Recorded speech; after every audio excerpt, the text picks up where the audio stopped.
Aux joueurs asiatiques envisagent maintenant de s'installer au Québec afin de profiter du bas coût de l'électricité. Voici ce qu'a appris Badar Zabian. Dans ce discret hangar de la banlieue de Montréal, on trouve une cinquantaine d'ordinateurs d'un genre particulier. Pas d'écran, pas de clavier, mais beaucoup de puces et des ventilateurs très bruyants. Des milliers de machines comme celle-ci, réparties sur la planète, font fonctionner le réseau Bitcoin. Le réseau de Bitcoin, chacun de ces battements de cœur, c'est chaque puce qui font un calcul constamment en seconde. Le Bitcoin, c'est une unité d'un système de paiement virtuel permettant à ses utilisateurs d'échanger des biens et des services sur Internet sans passer par une banque. De puissants ordinateurs inscrivent et sécurisent toutes les transactions du réseau dans un grand registre et fabriquent un nombre très précis de Bitcoin.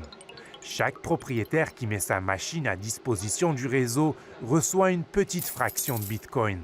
Ces machines appartiennent à des particuliers, mais surtout à des compagnies spécialisées, qu'on surnomme les mineurs de Bitcoin.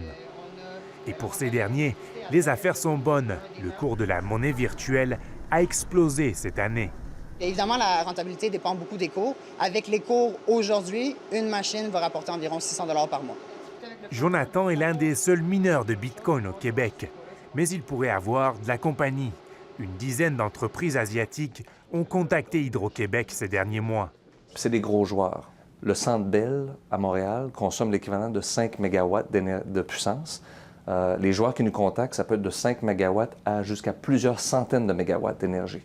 Rien de signé encore, mais Hydro-Québec a un argument de taille. On a les meilleurs tarifs en Amérique du Nord. Mais les bitcoins restent encore souvent associés aux pirates informatiques et à la spéculation. C'est une industrie qui est encore assez volatile. C'est pour ça que je dis qu'on est relativement prudent dans nos démarches.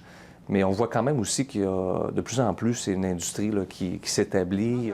Un avis partagé par ce jeune entrepreneur qui compte acheter des dizaines de nouveaux ordinateurs pour remplir ses étagères.